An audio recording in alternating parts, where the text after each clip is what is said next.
আজরাইল কিন্তু আপনার আমার সকলের সামনে হাজির হবে। হয়তোবা একদিন আগে, 2 দিন আগে, 1 ঘন্টা 2 ঘন্টা আগে পরে আজরাইলকে ফাঁকি দেওয়ার কোনো সুযোগ নাই। আজরাইল কিন্তু আপনার আমার সকলের সঙ্গেই মোলাকাত করবে, সাক্ষাৎ করবে। তবে এই সাক্ষাৎটা যদি ভালোভাবে হয়ে যায়, আজরাইল যদি আমাকে চিনতে পারে, আজরাইল আমার সঙ্গে আইসা সালাম দিবে, মোলাকাত করবে, সাক্ষাৎ করবে, আরামদায়কভাবে আপনার আমার রূহটা বের করবে।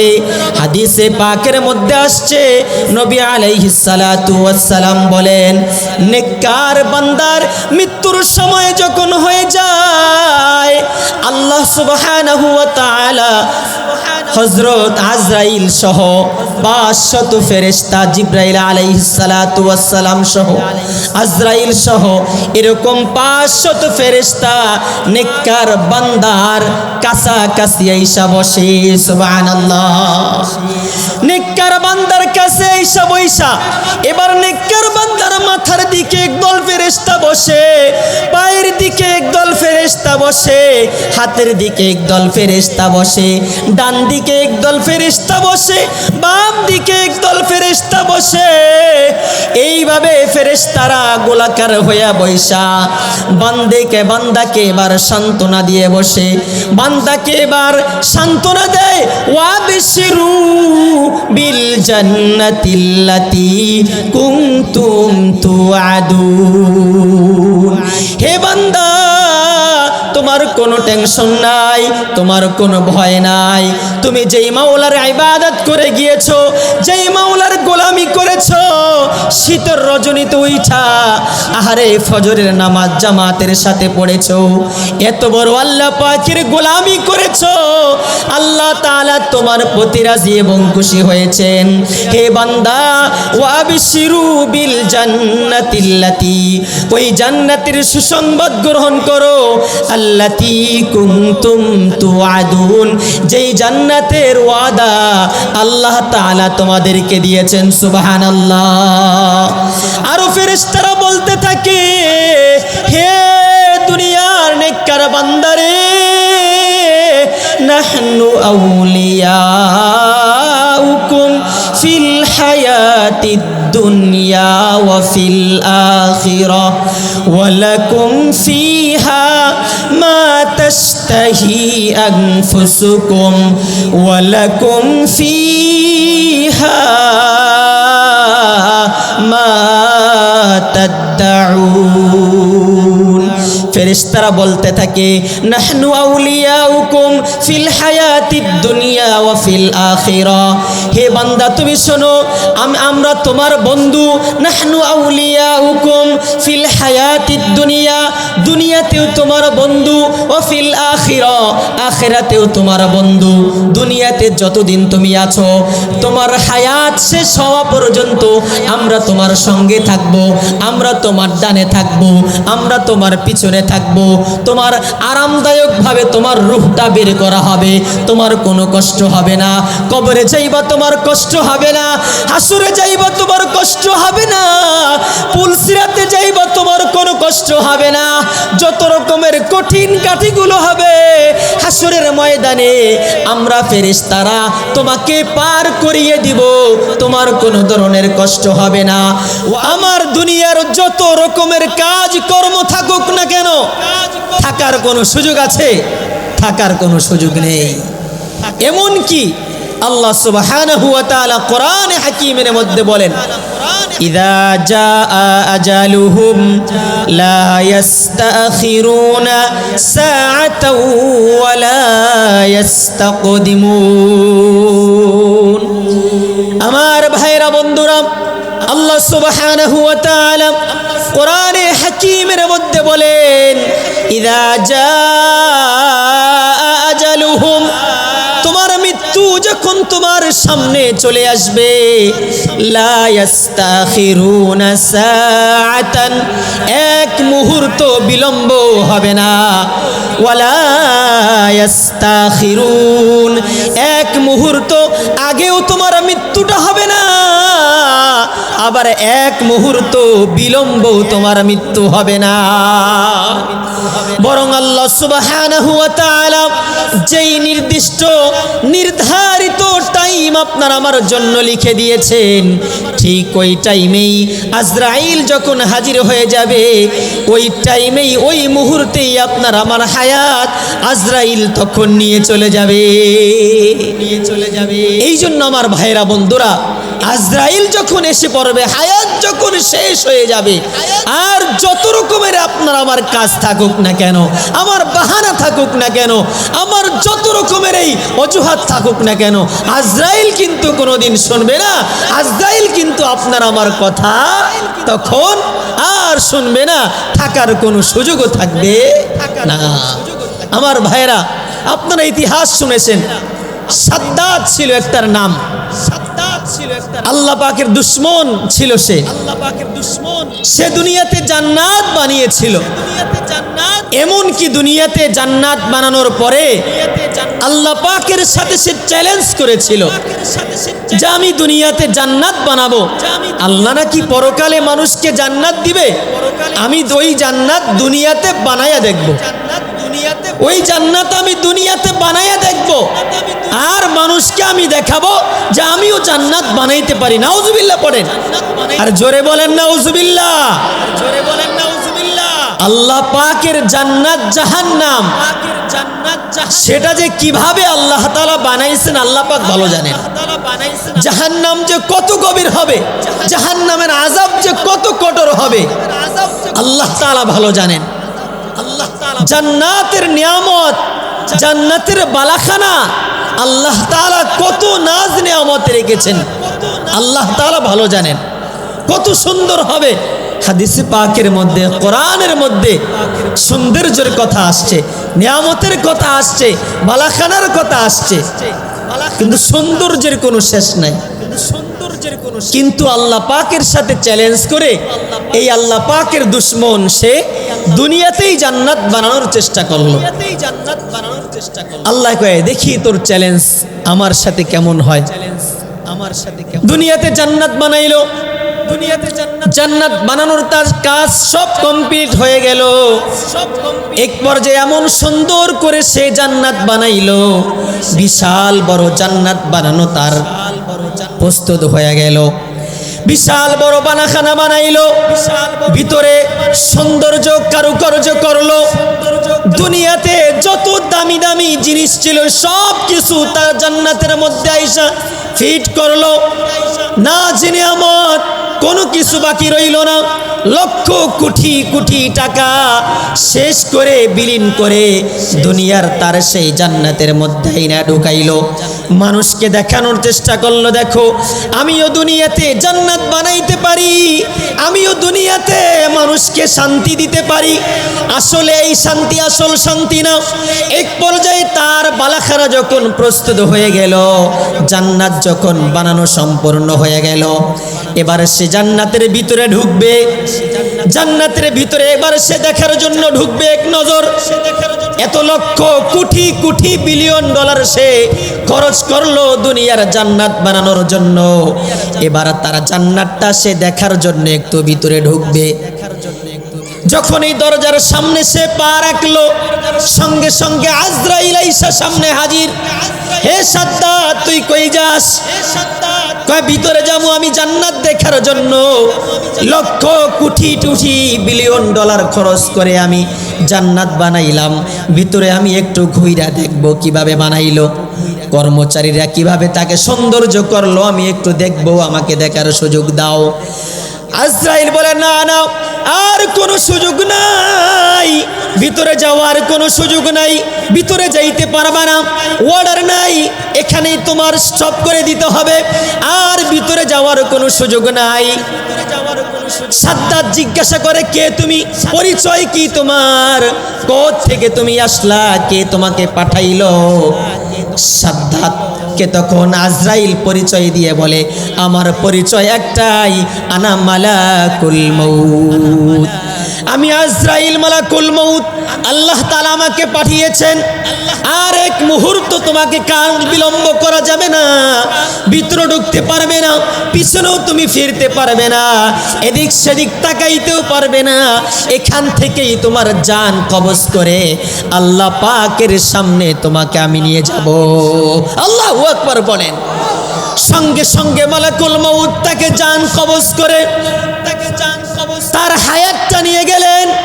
আমার ভাইরা বন্ধুরা, বলার উদ্দেশ্য ছিল দুনিয়ার মানুষ যখন চাবে তখন সে দুনিয়া থেকে যাইতে পারবে না, আবার দুনিয়ার মানুষ চাইলে সে দুনিয়াতে আসতে পারবে না। মানুষ দুনিয়া থেকে চাইলেই সে কিন্তু বিদায় নিতে পারবে না। আল্লাহ তাআলা চাইলে দুনিয়াতে আসতে পারবে, আল্লাহ তাআলা চাইলে দুনিয়া থেকে সে বিদায় নিতে পারবে। আল্লাহ তাআলা যদি চান তাহলে হবে, যদি না চান তাহলে কিছুই হবে না। আল্লাহু আকবার, আল্লাহু আল্লাহু আকবার। আমার ভাইরা বন্ধুরা, এই জন্য বলতেছিলাম যে আমরা দুনিয়াতে এক সময় ছিলাম না, টিস্যু নাই, টিস্যু বলতেছিলাম একদিন আমরা দুনিয়াতে ছিলাম না, আবার এখন আমরা দুনিয়াতে আছি, একদিন আমরা দুনিয়াতে থাকবো না। তাহলে দেখেন, এই যে আমাদের সময়টা যে চলে যাইতেছে, এই সময়ের হিসাব কিন্তু একদিন আল্লাহর দরবারে দিতে হবে। আল্লাহর দরবারে আপনার আমার সময়ের হিসাব দিতে হবে। প্রত্যেকটা মুহূর্তের হিসাব আল্লাহর দরবারে দিতে হবে। কিন্তু আমরা এটা কখনো চিন্তা করি, কল্পনা করি? বলে হারে, যে আল্লাহ তাআলা আমাকে হায়াত দিলেন, যে আল্লাহ তাআলা দুনিয়াতে এত নাজ নেয়ামত দিলেন, আমাকে গাড়ির মালিক, বাড়ির মালিক, জায়গার মালিক, ফ্ল্যাটের মালিক, এত কিছু সয় সম্পত্তি যে আল্লাহ তাআলা আমাকে দিলেন, ওই আল্লাহর দরবারে আমাকে দাঁড়াইতে হবে, ওই আল্লাহর দরবারে আমাকে হিসাব নিকাশ দিতে হবে, ওই আল্লাহর দরবারে আমাকে কিয়ামতের ময়দানে হিসাব দিয়ে তারপরে জান্নাতে যাইতে হবে। এটা কখনো একটু ফিকির করি আমি? বলেন, এই ফিকিরটা তো আমাদের কথার দরকার, এই ফিকিরটা আমাদের থাকার দরকার, সকলেই রাসূল করিম সাল্লাল্লাহু আলাইহি ওয়াসাল্লাম বলেন, কোন মানুষ কিয়ামতের ময়দানে পাঁচটা জিনিসের হিসাব না দেওয়া পর্যন্ত তার নিজের স্থান থেকে কদম পা বিন্দু পরিমাণ সরাইতে পারবে না, আল্লাহ পাকের সামনে থেকে লড়াইতে পারবে না। আগে পাঁচটা জিনিসের হিসাব দিতে হবে, তারপরে সে হিসাব দিয়ে তারপরে নিজের স্থান থেকে সেদিক সেদিক নড়াচড়া করতে পারবে। আমার ভাইরা বন্ধুরা, নবীজি সাল্লাল্লাহু আলাইহি ওয়াসাল্লাম বলেন, لا تزول قدم ابن آدم يوم القيامة حتى يسأل عن خمس: عن عمره فيما أفنى، وعن شبابه فيما أبلى، وعن ماله من أين اكتسبه وفيما أنفقه، ماذا عمل فيما علم। নবী আলাইহিস সালাতু ওয়াস সালাম হাদিসে পাকের মুর্শিদ মাহমুদ ইরশাদ করেন, কিয়ামতের ময়দানে যখন মানুষ আল্লাহর দরবারে দাঁড়াবে, তখন বান্দা আল্লাহ পাকের সামনে থেকে বিন্দু পরিমাণ নড়াচড়া করতে পারবে না। লা তাসুদু কদামা ইবনু আদম ইয়াউমাল কিয়ামাতি হাত্তা ইউসআলা আন খামস: আন উমরিহি ফিমা আফনা। এক নম্বর প্রশ্নের জবাব আল্লাহ পাকের সামনে দিতে হবে, আন উমরিহি ফিমা আফনা। তোমাকে যে আমি হায়াত দিয়েছিলাম, এই হায়াত তুমি কি কাজে ব্যয় করেছো? তোমাকে আমি 60 বছর 70 বছরের হায়াত নামক জিন্দেগি দিয়েছিলাম, এই জিন্দেগি তুমি কিভাবে খরচ করেছো, ব্যয় করেছো? তুমি কি আমার দ্বীনের জন্য তোমার হায়াত ব্যয় করেছো কিনা? তুমি কি আমার দ্বীনের জন্য, আমার রাহে, আমার নবীজির রাহে, তুমি তোমার এই হায়াতটা 7 বছর 70 বছরের জিন্দেগি ব্যয় করেছো কিনা, নাকি তোমার মন চাহে জিন্দেগি তুমি ব্যয় করেছো? যদি তোমার মন চাহে জিন্দেগি ব্যয় করে থাকো, তোমার খাহেশাতে নফসানি অনুযায়ী তোমার জিন্দেগি তুমি যদি ব্যয় করে থাকো, তাহলে তোমার জন্য ওই যে জাহান্নাম, তুমি জাহান্নামের দিকে চলে যাও। আর যদি তুমি তোমার হায়াতটাকে আল্লাহ পাকের দ্বীনের জন্য খরচ করে থাকো, আলিফ নূর মোহাম্মদিয়া মাদ্রাসায় যে মাহফিল হয়েছিল এখানে যদি সময় দিয়ে থাকো, দ্বীনের জন্য সময় দিয়ে থাকো, মসজিদে সময় দিয়ে থাকো, উলামায়ে কেরামের সঙ্গে তোমার সম্পর্ক যদি থাকে, তাহলে এই হায়াতের জিন্দেগি আল্লাহ পাকের কাছে বড় দাম হয়ে যাবে। আর যদি এই হায়াতে জিন্দেগি নিজের মন মতো চালানো হয়, তাহলে এই হায়াতে জিন্দেগির কোনো দাম নাই। তাহলে আল্লাহ পাকের কাছে এই হায়াতে জিন্দেগির হিসাব দিতে হবে। আল্লাহর নবী বলেন, লা তাজুলু কদামা ইবনু আদম ইয়াউমাল কিয়ামাতি হাত্তা ইউসআলা আন খামস, আন উমরিহি ফীমা আফনা ওয়া আন শাবাবিহি ফীমা আবলা। তোমাকে আমি যৌবন দিয়েছিলাম, এই যৌবন তুমি কোন পথে ব্যয় করেছো? আহারে, যৌবন কাল আসলে কতই না গুনাহের কাজ করতে মজা লাগে, কত খারাপ কাজ করতে মজা লাগে, বন্ধু বান্ধবের সঙ্গে আড্ডা দিতে মজা লাগে, আহারে ফাহেশা কাজ করতে মজা লাগে। নবীজি বলেন, হে আমার যুবক ভাই, নবীজি সাল্লাল্লাহু আলাইহি ওয়াসাল্লাম বলেন, তোমার যৌবন কালটা যদি তুমি আল্লাহ পাকের জন্য তুমি খরচ করো, মাহফিলের জন্য খরচ করো, মসজিদে আইসা যদি নামাজ পড়ো, ভালো কাজের জন্য তোমার যৌবন কালটা যদি তুমি খরচ করো, আল্লাহর দ্বীনের জন্য খরচ করো, তাহলে এই যৌবন কালের হিসাব আল্লাহ পাকের কাছে দেওয়া তোমার জন্য সহজ হবে।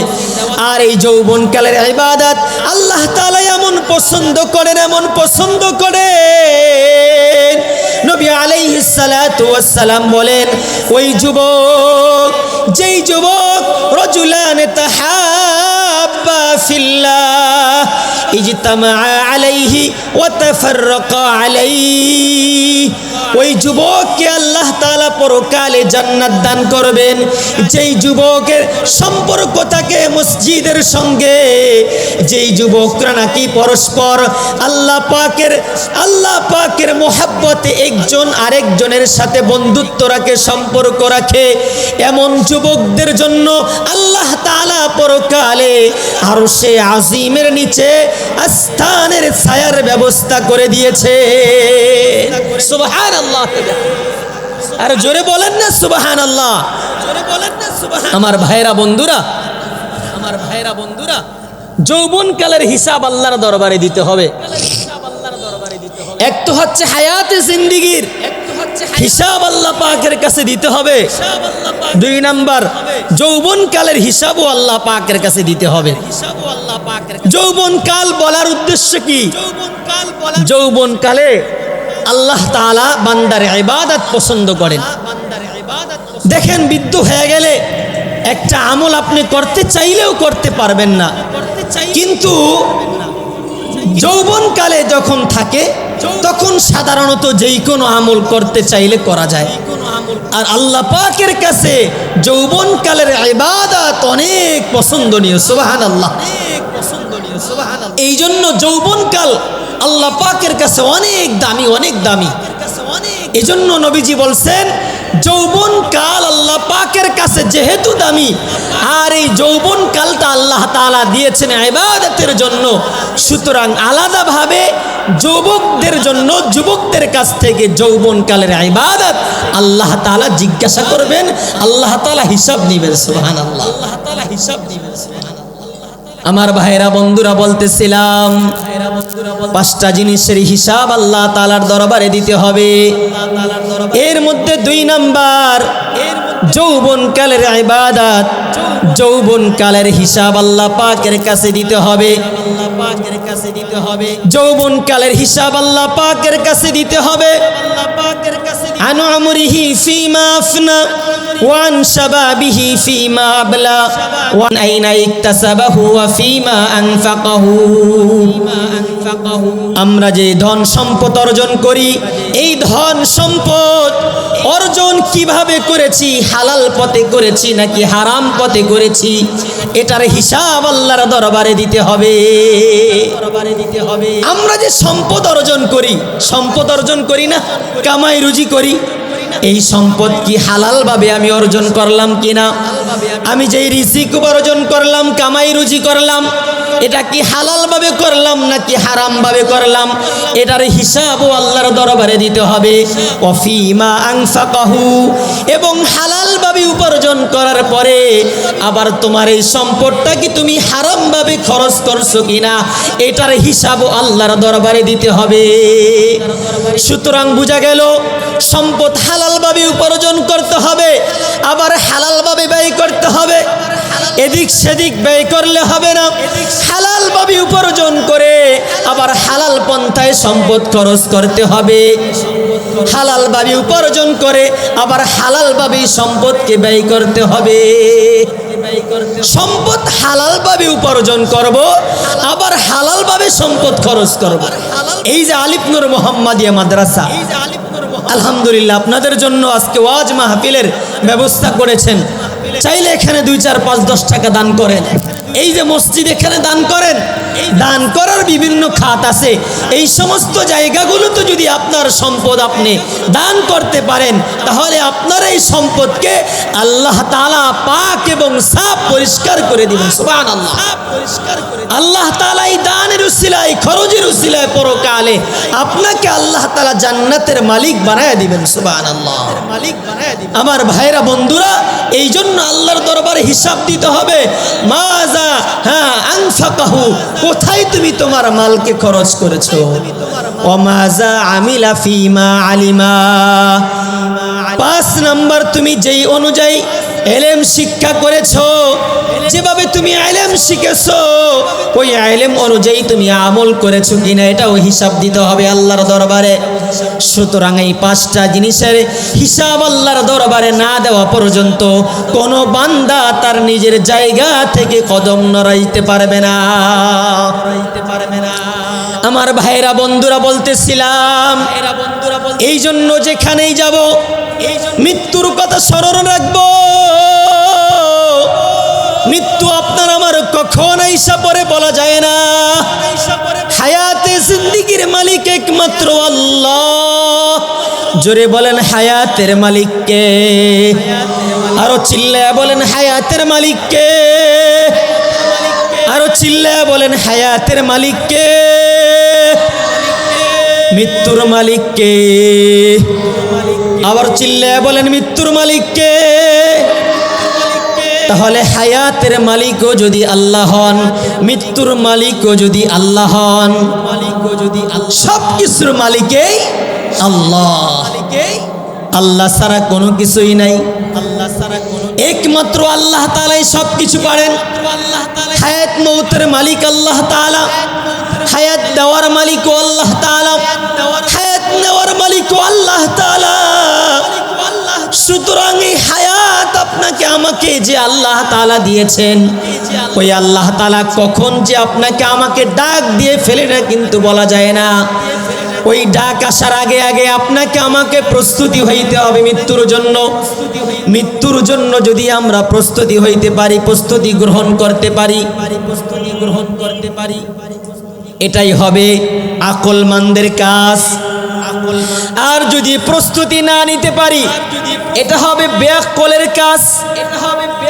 এই জন্য নবী আলাইহিস সালাতু ওয়াস সালাম বলেন, যে ব্যক্তি নাকি মৃত্যুর জন্য ফিকির করে, মৃত্যুর জন্য চিন্তা ভাবনা করে, ওই ব্যক্তি হচ্ছে আল কাইয়িস, অর্থাৎ জ্ঞানী বুদ্ধিমান ওই ব্যক্তি। আল কাইয়িসু মান দানা নাফসাহু ওয়া আমিলা লিমা বা'দাল মাউত। নবী আলাইহিস সালাতু ওয়াস সালাম বলেন, বুদ্ধিমান ওই ব্যক্তি যে নাকি মৃত্যুর কথা স্মরণ রেখে, মৃত্যুর কথা স্মরণ করে তারপরও কালের জন্য আমল সংগ্রহ করে, বেশি বেশি নেক আমল করে, ওই ব্যক্তি হচ্ছে আসল জ্ঞানী।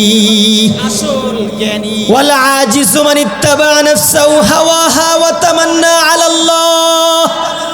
নবীজি বলেন, আর বেয়াকুফ ওই ব্যক্তি, অপারগ ওই ব্যক্তি যে নাকি তা মৃত্যুর কথা স্মরণ রাখে না, মৃত্যুর কথা স্মরণ করে না, বরং মৃত্যুর কথা ভুলে গিয়ে খাহিশাতে নফসানির কথা স্মরণ রাখে, আর সে গুনাহের কাজ করে। দুনিয়ার যত অশ্লীল বেহায়াপনা কাজ আছে সব ধরনের গুনাহের কাজ করে, আবার আল্লাহ পাকের রহমতের আশা করে, ওই ব্যক্তি হচ্ছে সবচেয়ে বড় বোকা। নাউজুবিল্লাহ পড়েন। বোকা। আমার ভাইরা বন্ধুরা, আল্লাহ পাকের রহমতের আশা করতে হবে, আবার পরকালে কবরের জগৎকে ভয় করতে হবে। এই জন্য আল্লাহর নবী বলেন, বুদ্ধিমান হইল ওই ব্যক্তি যে নাকি পরকালের কথা স্মরণ রাখে। আল কাইয়িসু মান দানা নাফসাহু ওয়া আমিলা লিমা বা'দাল মাউত।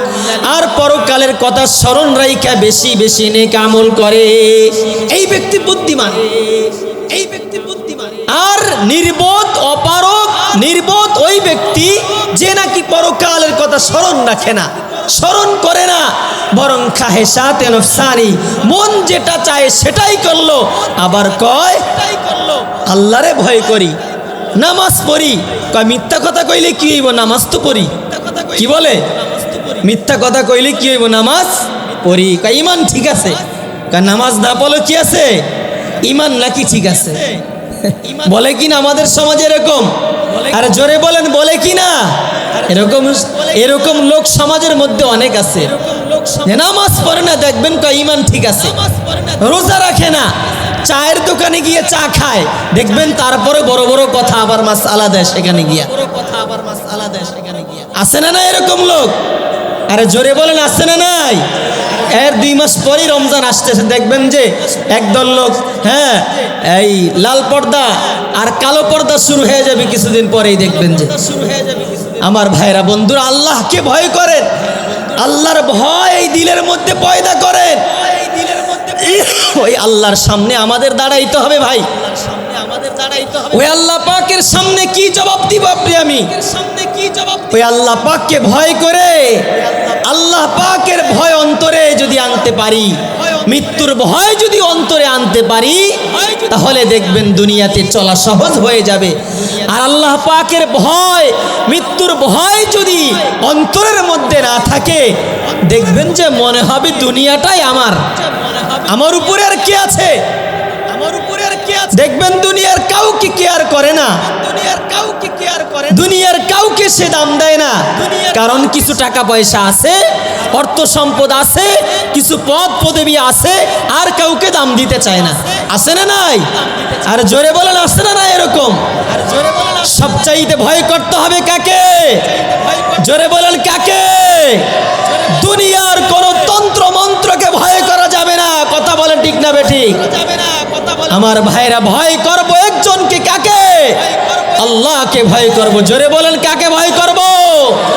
আল্লাহকে ভয় করব। আল্লাহর ভয় যদি অন্তরে থাকে, দুনিয়ার কোন মানুষের ভয় যদি না থাকে, আল্লাহর ভয় যদি থাকে, আল্লাহর ভয় বান্দাকে দুনিয়ার সমস্ত ফাহিশা অশ্লীল কাজ থেকে তাকে দূরে সরায়া তাকে জান্নাতের পথে নিয়ে যাবে। সুবহানাল্লাহ। আর আল্লাহর ভয় যদি না থাকে, দুনিয়ার হাজার মানুষের ভয় যদি থাকে, বিন্দু পরিমাণ কোনো কাজ হবে না। মানুষের ভয় তো দুনিয়া না, মানুষের ভয় কিসে? মানুষের ভয় কেন থাকবে? ভয় থাকবে একমাত্র আল্লাহ। এখন আমরা আল্লাহকে তো ভয় করি না, দুনিয়ার মানুষের ভয় আমরা দুনিয়াতে এখন বাস করি।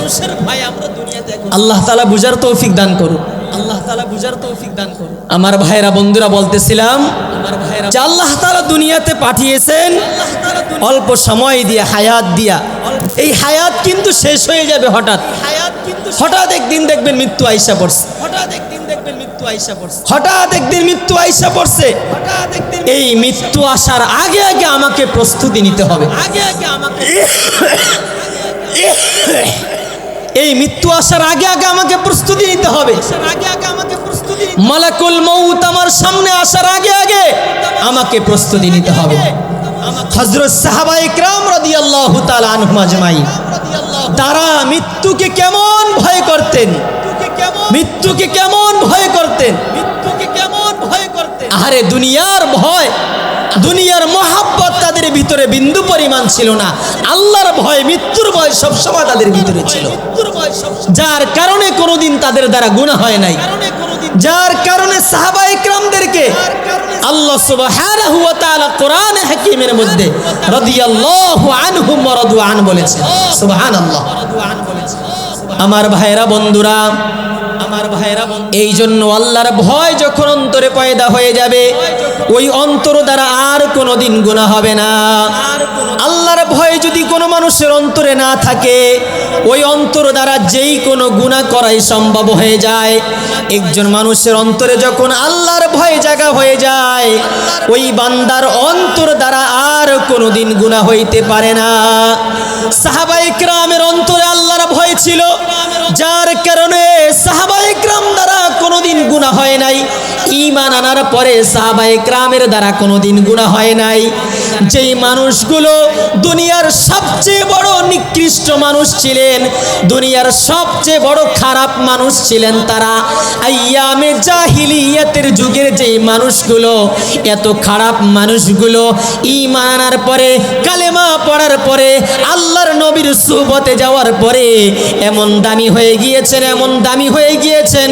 আল্লাহ তাআলা এমন দামি বানাইছেন এই মানুষগুলোকে, কিয়ামতের পূর্বে এমন দামি মানুষ, এমন ভালো মানুষ, এমন পরিচ্ছন্ন মানুষ কিয়ামতের আগে আর একটাও আসবে না। আল্লাহু আকবার।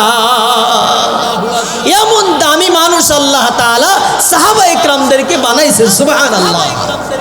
আমার ভাইরা বন্ধুরা, ওই সাহাবায়ে কেরাম কেমন ভয় পাইছেন আল্লাহকে, ওই সাহাবায়ে কেরাম কেমন দুনিয়াকে মহব্বতহীন ছিলেন, ওই সাহাবায়ে কেরাম কেমন মৃত্যুকে ভয় পাইছেন।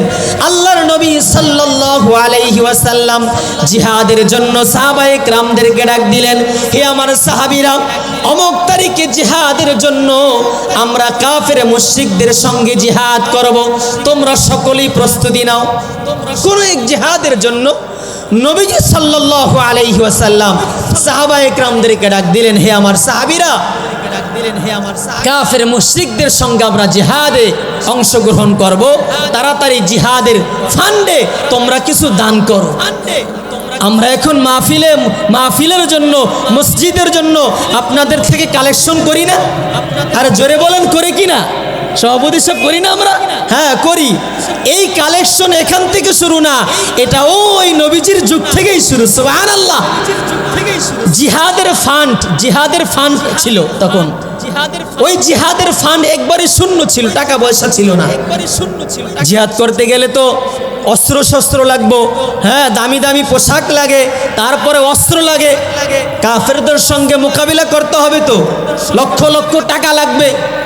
নবীজি বললেন, হে আমার সাহাবীরা, জিহাদের ফান্ড তো একবারেই দুর্বল, তোমরা যার যার সামর্থ্য অনুযায়ী জিহাদের ফান্ডটাকে মজবুত করো। আমার ভাইরা বন্ধুরা, তখন সমস্ত সাহাবায়ে কেরাম যার যার অবস্থান থেকে সবাই দান করতে লাগলেন। সুবহানাল্লাহ পড়েন। আমার ভাইরা বন্ধুরা, কিতাবের মধ্যে আসছে, নবীজি সাল্লাল্লাহু আলাইহি ওয়াসাল্লাম সাহাবীদেরকে ডাক দিয়া বলেন, হে আমার সাহাবীরা রে, জিহাদের ফান যেহেতু একেবারেই শূন্য, দুর্বল অবস্থায়, কাফের মুশরিকদের সঙ্গে আমাদের মোকাবেলা করতে হবে, জিহাদ করতে হবে। তোমরা তাড়াতাড়ি করে যার যার সামর্থ্য অনুযায়ী জিহাদের ফান্ড তাকে তোমরা একটু মজবুত করো, সামর্থ্য অনুযায়ী দান করো।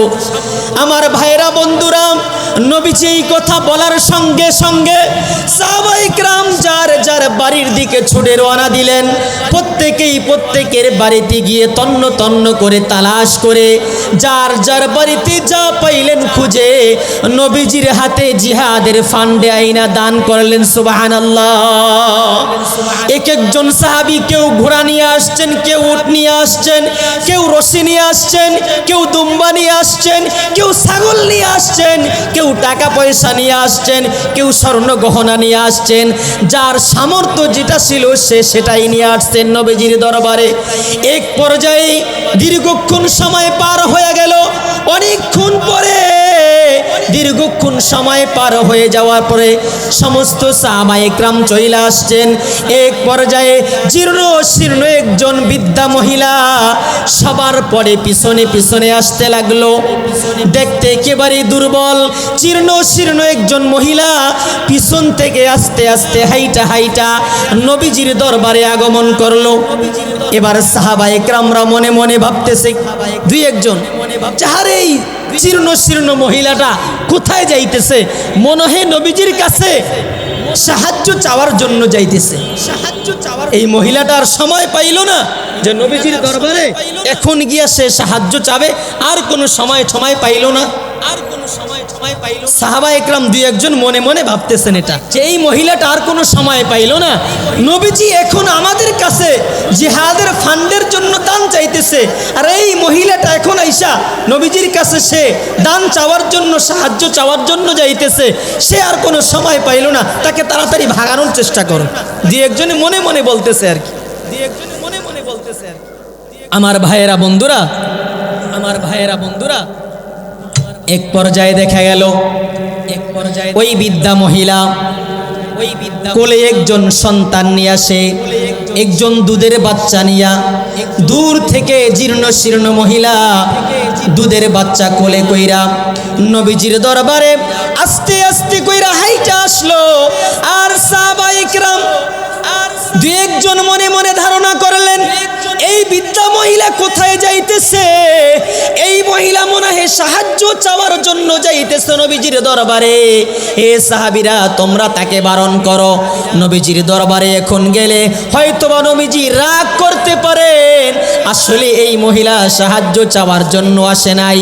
আমার ভাইয়েরা বন্ধুরা, এক পর্যায়ে জীর্ণ শীর্ণ এই মহিলা দুধের বাচ্চা কোলে কইরা নবীজির দরবারে আইসা বলে, ইয়া রাসূলুল্লাহ, ইয়া হাবিবাল্লাহ, আপনি যখন ডাক দিয়েছেন জিহাদের জন্য, আপনি যখন বলেছেন জিহাদের ফান শূন্য হয়ে গিয়েছে, এবার আমি যখন দেখলাম আমার সমস্ত সাহাবীরা যার যার বাড়ি থেকে সবাই দান সদকা করতেছে, এক একজন এক একভাবে দান করতেছে, আমি আমার বাড়িতে গিয়ে আমার ঘরটাকে আপনার জিহাদের ফান্ডে দান করার জন্য তন্ন তন্ন করে তালাশ করলাম, কিন্তু দান করার মতো কোনো কিছুই খুঁজে পাইলাম না।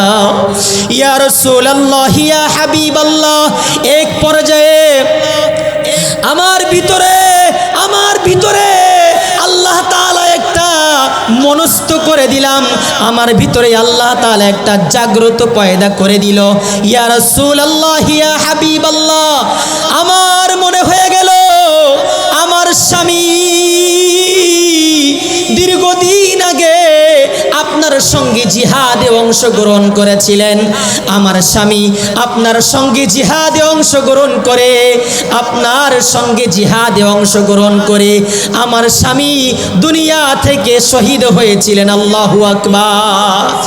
আমার স্বামী যখন জিহাদে যাইতেছিলেন আপনার সঙ্গে, আমার স্বামী জিহাদে যাওয়ার সময় আমাকে ওসিয়ত করে গিয়েছিলেন, হে আমার প্রিয়তমা স্ত্রী, তোমার গর্ভে যেই সন্তান আসবে, এই সন্তান দুনিয়াতে আসার পরে এই সন্তান যদি ছেলে সন্তান হয়, তাহলে তুমি তাকে নবীজির দরবারে নিয়া নবীজির দরবারে তুমি তাকে উৎসর্গ, ইসলামের জন্য তাকে উৎসর্গ করে দিবে।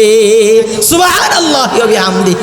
আমার ভাইয়েরা বন্ধুরা, এবার সেই জীর্ণ শীর্ণ মহিলা সেই দুধের সন্তান শিশু সন্তানকে নিয়ে নবীজির দরবারে আয়েশা বলে, ইয়া রাসূলুল্লাহ, ইয়া হাবিবাল্লাহ। সাহাবায়ে কেরাম যখন সবাই দান করতেছে জিহাদের ফান্ডে, আমি আমার ঘর তন্ন তন্ন করে তালাশ করে কিছুই পাইলাম না। এক পর্যায়ে আমি আমার স্বামীর সেই ওসিয়তের কথা স্মরণ হয়ে গেল। ইয়া রাসূলুল্লাহ, ইয়া হাবিবাল্লাহ, আমার এই সন্তান, কলিজার টুকরা সন্তানকে আমি আপনার জিহাদের ফান্ডে দান করে দিলাম। আল্লাহু আকবার, আল্লাহু আকবার। আমার ভাইয়েরা বন্ধুরা, সাহাবায়ে কেরাম তাকায়া রইছেন, নবীজি তাকিয়ে রইছেন। আহারে বিদ্যা মহিলা কি বলে, এই কলিজার টুকরা শিশু সন্তানকে দিয়ে আমরা কি করব? জিহাদের ফান্ডে তুমি যদি তাকে দান করো, সন্তান দিয়ে আমরা কি করব? দুধের সন্তান, সে তো জিহাদের ফান্ডে গিয়ে অস্ত্র ধারণ করতে পারবে না, কোনো মানুষকে পানীয় খাওয়াইতে পারবে না, কোনো কিছু রাখতেও পারবে না, বরং তাকে রাখার জন্য আরো লোক প্রয়োজন হবে। হে বিদ্যা মহিলা, হে আমার মা, তুমি কি বলো? তোমার এই কলিজার টুকরা সন্তানকে দিয়ে জিহাদের ফান্ডে আমার কি লাভ হবে তুমি বলো? আমার ভাইয়েরা বন্ধুরা, মহিলা তখন চোখের পানি ছেড়ে দিয়ে বলে, ইয়া রাসূলুল্লাহ, ইয়া হাবিবাল্লাহ, আমিও জানি আমার এই কলিজার টুকরা সন্তানকে দিয়ে আপনার জিহাদের ময়দানে তেমন কোনো ফায়দা হবে না। তবে ইয়া রাসূলুল্লাহ, ইয়া হাবিবাল্লাহ, আপনি যখন জিহাদের ময়দানে যাবেন, আপনি জিহাদের ময়দানে যাওয়ার পরে শত্রুপক্ষ কাফের মুশরিকরা যখন আপনাকে ডান দিক থেকে যখন আক্রমণ করবে, আমার কলিজার টুকরা সন্তানটাকে আপনি ডাল হিসাবে ডান দিকে আপনি আমার সন্তানকে ব্যবহার করবেন। আল্লাহু আকবার, আল্লাহু আকবার। ইয়া রাসূলুল্লাহ, ইয়া হাবিবাল্লাহ, শত্রুরা যখন টার্গেট করে আপনাকে বাম দিক থেকে আক্রমণ করবে, আমার কলিজার টুকরা সন্তানকে আপনি তখন ডাল হিসাবে বাম দিকে আপনি ব্যবহার করবেন। যখন শত্রুরা আপনাকে সামন দিক থেকে আক্রমণ করবে, আমার কলিজার টুকরা সন্তানকে তখন আপনি ডাল হিসাবে সামনে দিক থেকে ব্যবহার করবেন। আপনাকে যখন শত্রুরা পিছন থেকে আক্রমণ করবে, আমার কলিজার টুকরা সন্তানকে তখন আপনি পিছন থেকে ডাল হিসাবে ব্যবহার করবেন। আল্লাহু আকবার। আমার ভাইয়েরা বন্ধুরা, মহিলা যখন এই কথা বলল, নবী সাল্লাল্লাহু আলাইহি ওয়াসাল্লাম সঙ্গে সঙ্গে চোখের পানি ছেড়ে দিয়ে বলেন, হে আমার সাহাবী মহিলা, তুমি যেই আশা করেছো, তোমার দিলের যেই তামান্না, তোমার দিলের যেই ব্যথা, তোমার দিলের যে আশা, যে তোমাকে তোমার কলিজার টুকরা সন্তান তুমি জিহাদের ফান্ডে দান করে দিয়েছো, যাও আল্লাহ তাআলা তোমার আশাকে পুরা করে নিবেন। আল্লাহ তাআলা তোমার এই আশা পুরা করে নিয়ে তোমার এই সন্তানের উসিলায় কিয়ামতের ময়দানে আল্লাহ তাআলা তোমাকে জান্নাতুল ফেরদাউস দিয়ে দিবে। সুবহানাল্লাহ ওয়া বিহামদিহি। আমার ভাইরা বন্ধুরা, এই ছিল সাহাবায়ে কেরামের ভালোবাসা দ্বীনের প্রতি। এই ছিল সাহাবায়ে কেরামের মৃত্যুর ভয়। সাহাবায়ে কেরাম দুনিয়াকে কখনো ভালোবাসতেন না, দুনিয়াকে কোনোদিন মহব্বত করতেন না। দেখেন, যদি দুনিয়াকে মহব্বত করতেন, কলিজার টুকরা সন্তানকে জিহাদের জন্য দান কইরা আসেন। এমন মা দুনিয়াতে পাওয়া বড় কঠিন। যেই মা নাকি সন্তানকে জিহাদের ফান্ডে দান করে আসবে, এমন মা দুনিয়াতে পাওয়া বড় কঠিন। হাজারে দুই একজন হয়তো পাওয়া যাইতে পারে, ইসলামের জন্য, দ্বীনের জন্য সন্তানকে উৎসর্গ করে দিবে। আরে শরীফ ওসমান হাদি ভাই শহীদ হয়ে গেল আমাদের রাষ্ট্রের জন্য, আমাদের জন্য, যুবকদের জন্য আইডল হিসাবে সে শহীদ হয়ে বাংলাদেশের জনগণকে দেখাইয়া দিল, দেখো সাহসিকতা যদি হইতে চাও, সাহস যদি বুকে লালন করতে চাও, শহীদ ওসমান হাদির মতো দেশের জন্য লড়াই করে এইভাবেই শহীদ হতে হবে। কথা বলেন ঠিক না বেঠি? আমার ভাইরা বন্ধুরা, এই ছিল একজন সাহসী সন্তান। তার জন্য দোয়া করবেন, আল্লাহ তাআলা তাকে জন্য শহীদ হিসাবে কবুল করেন। আমার ভাইরা বন্ধুরা, মৃত্যুকে কখনো ভয় করা যাবে না। মৃত্যু একদিন আমাদের হইতেই হবে, কবরে একদিন যাইতেই হবে। কবরে যদি যাব, ঈমান নিয়ে যদি যাইতে পারি, ঈমান নিয়ে যদি যাইতে পারি, ঈমান নিয়ে যদি মরতে পারি, ঈমান নিয়ে যদি মরতে পারি, আল্লাহর দরবারে যদি ঈমান নিয়ে যাইতে পারি, আমার ভাইরা, ওই ঈমান নিয়ে যাওয়াটাই হচ্ছে বড় বিষয়। দুনিয়াতে আপনার যত লকব থাকুক, যত উপাধি থাকুক, দুনিয়াতে আপনার গাড়ি বাড়ি টাকা পয়সা যাই কিছু থাকুক না কেন, ঈমান যদি না থাকে, মৃত্যুর সময় যদি ঈমান নিয়ে না মরতে পারি, আমার এই টাকা পয়সা গাড়ি বাড়ির কোনো কিছুর দাম নাই। আজরাইল কিন্তু আপনার আমার সকলের সামনে হাজির হবে। হয়তো বা একদিন আগে, 2 দিন আগে, 1 ঘন্টা 2 ঘন্টা আগে পরে আজরাইলকে ফাঁকি দেওয়ার কোনো সুযোগ নাই। আজরাইল কিন্তু আপনার আমার সকলের সঙ্গেই মোলাকাত করবে, সাক্ষাৎ করবে। তবে এই সাক্ষাৎটা যদি ভালোভাবে হয়ে যায়, আজরাইল যদি আমাকে চিনতে পারে, আজরাইল আমার সঙ্গে আইসা সালাম দিবে, মোলাকাত করবে, সাক্ষাৎ করবে, আরামদায়কভাবে আপনার আমার রূহটা বের করবে। হাদিসে পাকের মধ্যে আসছে, নবী আলাইহিস সালাতু ওয়াস সালাম বলেন, নেককার বান্দার মৃত্যুর সময় যখন হয়ে যায়, আল্লাহ সুবহানাহু ওয়া তাআলা হযরত আজরাইল সহ 500 ফেরেশতা, জিবরাইল আলাইহিস সালাতু ওয়াস সালাম সহ, আজরাইল সহ এরকম 500 ফেরেশতা নেককার বান্দার কাছাকাছি আইসা বসে। সুবহানাল্লাহ। নেককার বান্দার কাছে আইসা বইসা, এবার নেককার বান্দার মাথার দিকে একদল ফেরেশতা বসে, পায়ের দিকে একদল ফেরেশতা বসে, হাতের দিকে একদল ফেরেশতা বসে, ডান দিকে একদল ফেরেশতা বসে, বাম দিকে একদল ফেরেশতা বসে। এইভাবে ফেরেশতারা গোলাকার হইয়া বইসা বান্দাকে এবার সান্ত্বনা দিয়ে বসে, বান্দাকে এবার সান্ত্বনা দেয়, ওয়াবিশিরু বিল জান্নাতিল্লাতি কুনতুম তুআদুন। হে বান্দা, তোমার কোনো টেনশন নাই, তোমার কোনো ভয় নাই। তুমি যেই মাওলার ইবাদত করে গিয়েছো, যেই মাওলার গোলামি করেছো, শীতের রজনীতে উঠা আহারে ফজরের নামাজ জামাতের সাথে পড়েছো, এত বড় আল্লাহ পাকের গোলামি করেছো, আল্লাহ তাআলা তোমার প্রতি রাজি এবং খুশি হয়েছেন। হে বান্দা, ওয়াবিশিরু বিল জান্নাতিল্লাতি, ওই জান্নাতের সুসংবাদ গ্রহণ করো, আল্লাতি কুনতুম তুআদুন, যেই জান্নাতের ওয়াদা আল্লাহ তাআলা তোমাদেরকে দিয়েছেন। সুবহানাল্লাহ। আরো ফেরেশতারা বলতে থাকে, হে দুনিয়ার নেককার বান্দারে, নাহনু আউলিয়াউকুম ফিল হায়াতিদ দুনিয়া ওয়া ফিল আখিরাহ ওয়া লাকুম ফিহা মা তাশতাহি আনফুসুকুম ওয়া লাকুম ফিহা মা তাদউন। ফেরেশতারা বলতে থাকে, নাহনু আউলিয়াউকুম ফিল হায়াতিদ দুনিয়া ওয়া ফিল আখিরাহ। হে বান্দা, তুমি শোনো, আমরা তোমার বন্ধু।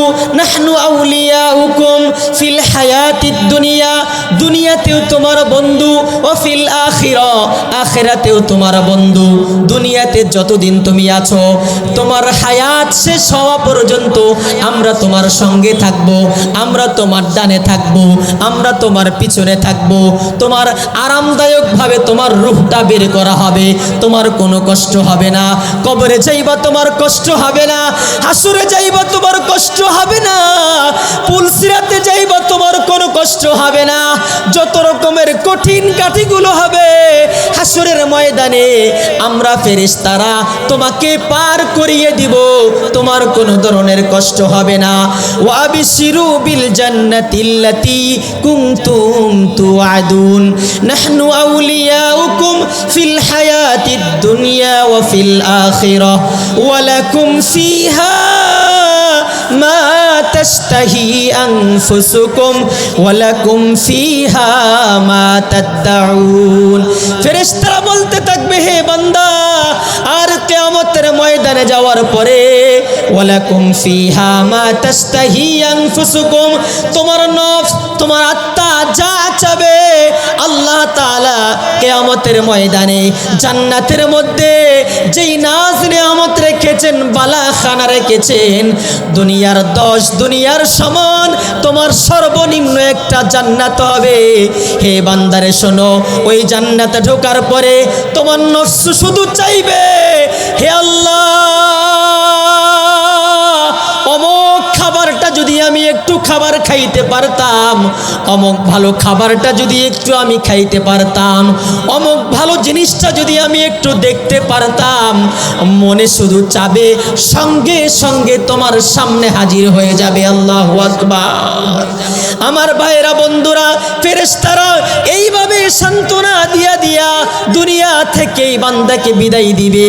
দুনিয়া থেকেই বান্দাকে বিদায় দেওয়ার পরে আল্লাহ তাআলা বান্দার রূহটা আল্লাহ পাকের দরবারে নিয়ে যাবে। সুবহানাল্লাহ।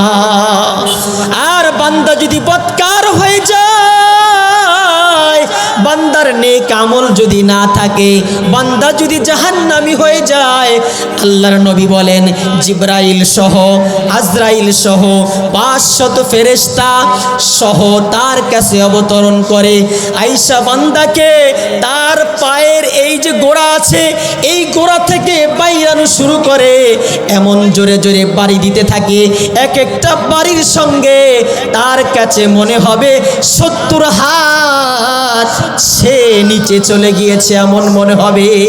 নাউজুবিল্লাহ পড়ে। এক একটা বাড়ির সঙ্গে এমন মনে হবে যে 70 গজ নিচে তার দেহ চইলা গেছে, এমন কঠিন মনে হবে। আল্লাহর নবী বলেন এইভাবে গিরা থেকে বাইরাইতে বাইরাইতে উপরের দিকে উঠতে থাকবে, উপরের দিকে উঠতে থাকবে। এক পর্যায়ে এই গলার নিচের দিকে এখানে আইসা রূহ থামবে। এখানে আইসা রূহ থামার পরে আবার ফেরেশতারা বাইরাবে, বাইরাইতে বাইরাইতে রূহ যখন এখানে আইসা থামবে, এবার ফেরেশতারা এমন কঠিন যন্ত্রণা দিয়া এই বদকার বান্দার রূহটা বের করবে। আল্লাহর নবী একটা উদাহরণ দিয়ে বলেন, হে আমার উম্মতেরা, তোমরা শুইনা রাখো, ছোট্ট একটা উদাহরণ তোমাদের সামনে। সেটা হচ্ছে একটা মৃত জন্তুর,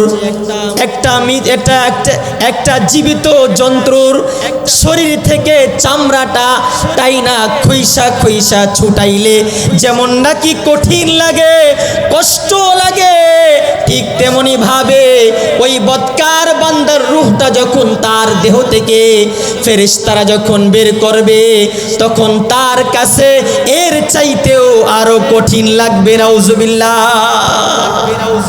আমার ভাইরা বন্ধুরা, এই জন্য ঈমান আমল যদি আমাদের মজবুত হয়ে যায়, নেক আমল যদি আমরা করতে পারি, আল্লাহ তাআলার রাজি এবং খুশি যদি হয়ে যান, আল্লাহ তাআলা যদি রাজি এবং খুশি হয়ে যান, তাহলে আপনার আমার জন্য পরকাল সফল। আর যদি আল্লাহ তাআলা আপনার আমার প্রতি রাজি না হন, আমার আমল যদি সুন্দর না হয়, আল্লাহকে যদি রাজি এবং খুশি না করাইতে পারি, তাহলে আপনার আমার পরকাল কিন্তু অন্ধকার। আমার ভাইরা বন্ধুরা, এই জন্য আমল করতে রাজি আছি তো ইনশাআল্লাহ? আল্লাহু আকবার, লিল্লাহি তাকবীর। আল্লাহ তাআলা আমাদের সকলকে আলিফ নূর মুহাম্মদ মাদ্রাসায় আজকের যে মাহফিল আল্লাহ তাআলা এই মাহফিলকে কবুল করুন। যারা আয়োজন করেছেন আল্লাহ তাআলা আয়োজকদেরকে কবুল করুন। যারা টাকা পয়সা অর্থ সম্পদ শ্রম দিয়ে সময় দিয়ে যারা মাহফিলকে সুন্দর করেছেন আঞ্জাম দিয়েছেন আল্লাহ তাআলা সকলের সহযোগিতাকে আল্লাহ তাআলা কবুল করুন। আমাদের সভাপতি সাহেবকে আল্লাহ তাআলা কবুল করুন।